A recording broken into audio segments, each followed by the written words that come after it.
Hi, I'm Bonnie, and I'm here with a friend and fellow mom, Bethany, who is getting ready to start an anti-Candida cleanse for her teenage son on Monday.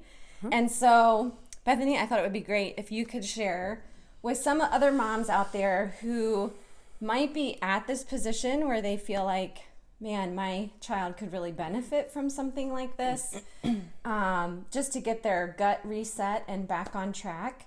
So it'd be great if you could share, like, what are some of the things you've done so far to prepare for Monday? Okay, I've done quite a bit of research. Yeah. I've read all the things that you've given me. I've gone online and read just about what Candida is and just how it works and how you can get off balance and what that looks like. Yeah. I've done a lot of looking at food and recipes. I spent a lot of time planning, like a lot of planning, because I've realized that food prep and meal prep is going to be a really big deal over the next 30 days. I can't just really whip up something super quick. So I've done that, and we've talked about it a lot. Like, we've really talked about it a lot. We've talked to our son about it, just because there's going to be some mental shifts that have to happen. And we're talking about how it's going to be hard, but we're also talking about how it's kind of exciting to see how we're going to feel, because Jared and I, my husband and I, are doing it with him. So we're kind of excited to see how we feel in 30 days. And we're talking about how it's kind of exciting to try different things. And I'm actually also really excited to see how food flavor changes. Like, I've learned that the things that they put in our food, like MSG, flavor enhancers, that we actually become desensitized to the natural flavors in food. And so I'm kind of excited to just even resetting almost, your palate. discover new flavors. So That's awesome. That's awesome. And now, a Candida cleanse involves, it's a four-step process, but the cool thing is that you can do all 4 steps at the same time. So you're killing off the Candida yeast, you're replenishing the good bacteria, you're restoring and repairing some gut health, and then you're also, you're starving, killing, replenish, and repair. So you're starving the yeast, that's the diet piece, where you're taking away all the yummy sweets and carby foods and fermented foods that the yeast feeds on, and that's the diet piece you were talking about. And then you're killing the yeast, and that specifically comes with smart supplementation in addition to the diet changes. It's really hard to kill and replenish, kill the yeast and replenish good bacteria just with diet alone. I don't even know how you would go about doing that, and it could be a really long, lengthy process. I don't even suggest doing that, because I don't know how you would do that quickly. But her son is kind of doing a mild anti-Candida cleanse. There's some kids who have more severe, and I would say even more in adults, you see more severe Candida issues because they've been allowed to go longer and longer and longer. And so you're doing a 30-day anti-Candida cleanse, which I believe will be really helpful and will reset where he's at in his gut health. For other folks who might have more severe cases, it could be several months of doing something like this, where you're just really having to do it a lot longer to feel the results completely that you want. So anyway, okay, so show me some of the foods that you found. Okay, so that can work, because when you're cutting out sugar, you're cutting out what? Sugar is in everything. It's really in everything. Like, we're cutting, cereal and salsa. I couldn't find a salsa that either didn't have sugar or didn't have vinegar in it. Yeah. Just like normal things, even that I think are pretty healthy, have added sugar in them, and it's frustrating. Yeah. Yeah. So yeah, you naturally think of like sweets and stuff having sugar, but really a lot of things have added sugar. I tried to find turkey bacon, uncured turkey bacon. No, it had sugar and vinegar added. So anyway, make your own turkey bacon. Like, sure, just get some turkeys. Okay, so he loves chips and salsa, and as a snack, and I mean we'll have to curb, like he can't go nuts on these. Yeah. We'll make our own salsa, which I think tastes better than store-bought anyway. But we found these bean chips. Yes, those are awesome. And they were not very expensive. No. So I was excited I've about had that. those before, and I think they just taste amazing. Like the downside is, like, you know, with regular chips you can sit there and eat, which you don't necessarily want to, but these are so filling that you really can't sit there and just eat them for a long period of time because you'll feel it. Well, that's good. Yeah, they're really filling, more than corn. I was excited. Pasta is a challenge to find. I wasn't sure what kind of pasta because, you know, you can't do yeast or white flour. The durum wheat. Stuff. Yeah. So I was on a mission to find some pasta because one of our lunch plans for him is to be able to do grilled chicken like in a pasta salad, which is easy to take for school. Yes. And that would be filling. So I found some plant-based pasta, which I'm actually pretty excited about. So the chickpea one, I'm gonna try in a soup, some just chicken noodle soup, and this green pea one, he really likes peas, will be for pasta salad for him. And there's tons of protein in there. So the other, I'm really eager to see. Other thing I was a little bit concerned about for him is the bread thing, like no bread with the flour and all of that yeast. Yeah. So I was wanting him, like, for school lunches to me it was like, well, is there any way that he could take a wrap? Like, like, I'm trying to give him as many options as possible. And so I was going to find this Ezekiel 4-9 tortillas that would work. Those were compliant. So when I went to the store to find them, my friend that works there turned me on to these wraps. Yes. And they're egg whites, and then they have some spices and seasonings in them. And what I liked about these is that they're super light and fluffy, and it's egg white. Yeah. No sugar, no dairy, no flour, like nothing. So egg Love life. that. Yeah. So I'm really excited to try those. Yeah. And I think you mentioned something too that was really key.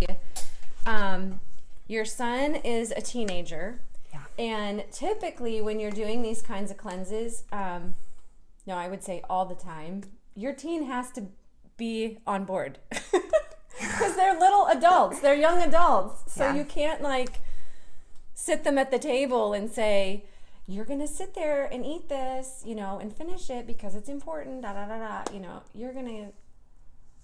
that ain't going to work. No. So your son is awesome. Like, he just seems to have an awesome attitude, where he's on board with this. What do you think is his buy-in with being on board with this? Like, how is he feeling prior to this, where he's like, okay, I'll try it? Honestly, I think he's finally started to see a direct correlation between what he eats at a sleepover or at a team dinner and how he feels the next day.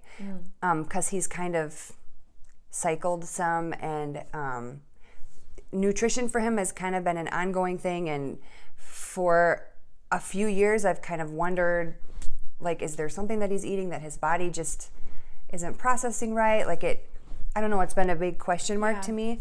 And so recently he's been struggling again, and he's been dealing more with some cramping and nausea, and so I think he's had 2 times in the last couple of weeks where he's basically eaten crap, and then the next day he's in the bathroom quite a bit. And I think he's like, okay, I'm over it. Like I think he's ready to just take some ownership and responsibility and feel better. Like he doesn't feel good, and he's so active, and we've talked about how diet will impact his performance. He's super athletic. He's like a 3-sport kid, and so I think that performance piece for him too is starting to resonate. Yeah.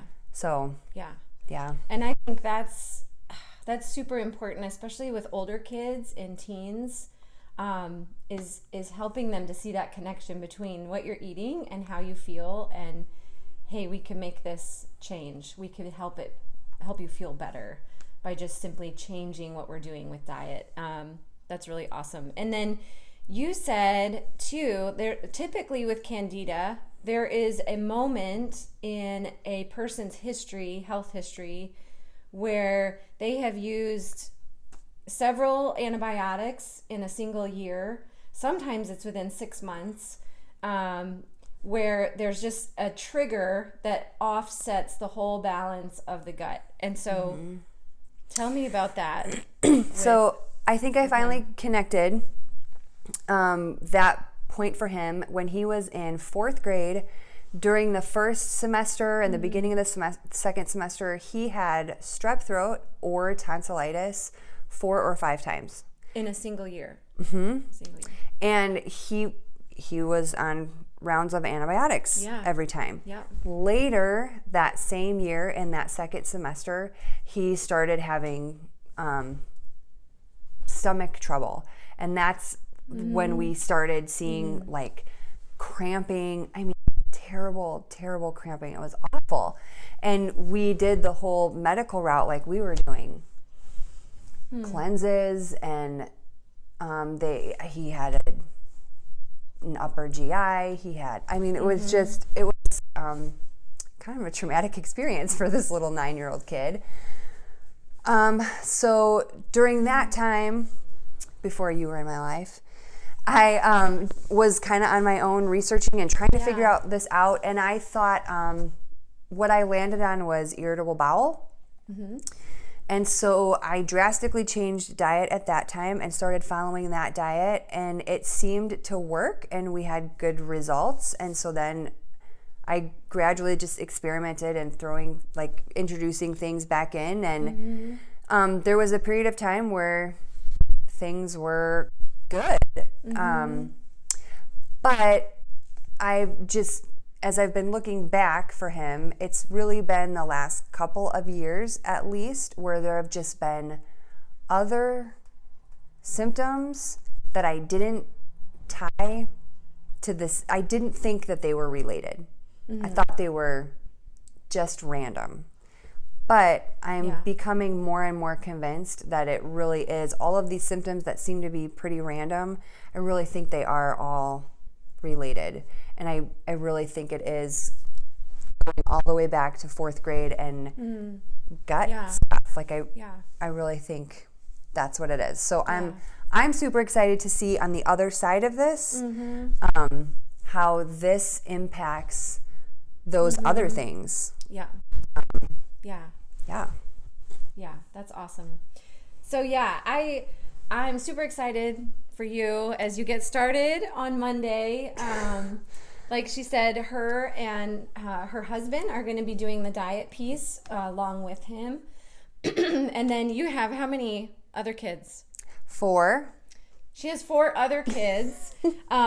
So they're not going to necessarily be doing the full diet, but they're probably going to be eating dinners. Eating dinner. Dinners will be compliant, and we're eating all that together. And so, and even before this, like in the last 2 weeks, I have made changes. I've realized I thought I was doing okay, but I've realized that as my family has grown and kids have gotten bigger and food is expensive and I'm on a tight budget, I've definitely made concessions for convenience and budget. And so I realized too, I need to really rework some things in how I'm feeding my family. And it's going to impact my budget, but I just realized yesterday, I'm like, okay, well, then I'm going to spend more on produce. And for budget's sake, I'm going to cut out, I don't know, chips.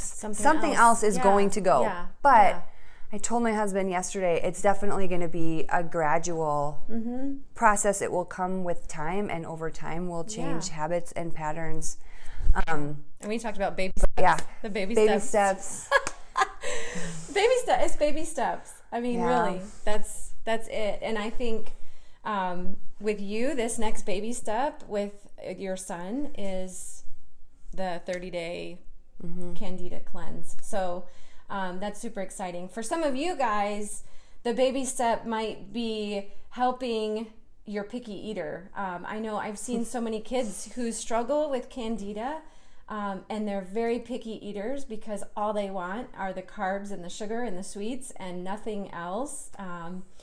And for some parents, for some of you, you might have to start there, because this kind of cleanse would never work with a kid who isn't going to eat vegetables. So your baby step might be, hey, let's get my husband and my spouse and I on board with what our food rules are in our house, and helping our kids incorporate more fresh vegetables and fruits.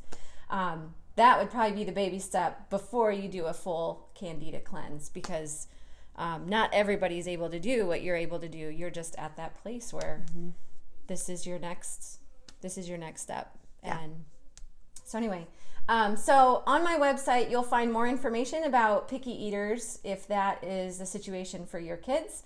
And then we're going to do another update video, maybe a couple, I don't know, we'll see how things go, but we'll do a few more videos to update you on her son's progress and what they learned through this and how he feels. And you can find more information on yeast overgrowth and Candida on my website too. So the next step for you might simply be my free ebook and the kids symptom assessment, and that might be where you start. So let us know if you have any questions or comments. You can leave them below, and we'll keep you posted. Thank you. Hi, I'm Bonnie, and I'm here this morning with a friend and fellow mom, Bethany, and she is getting ready to start a 4-week Candida cleanse for her teenage son. And so I thought at the beginning of this, even though she hasn't started yet, she starts on, she can use as part of this.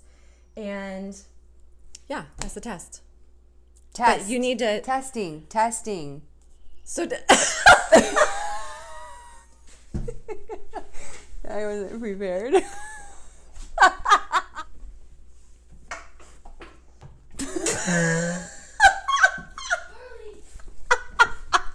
Lydia, you're fired. Sorry.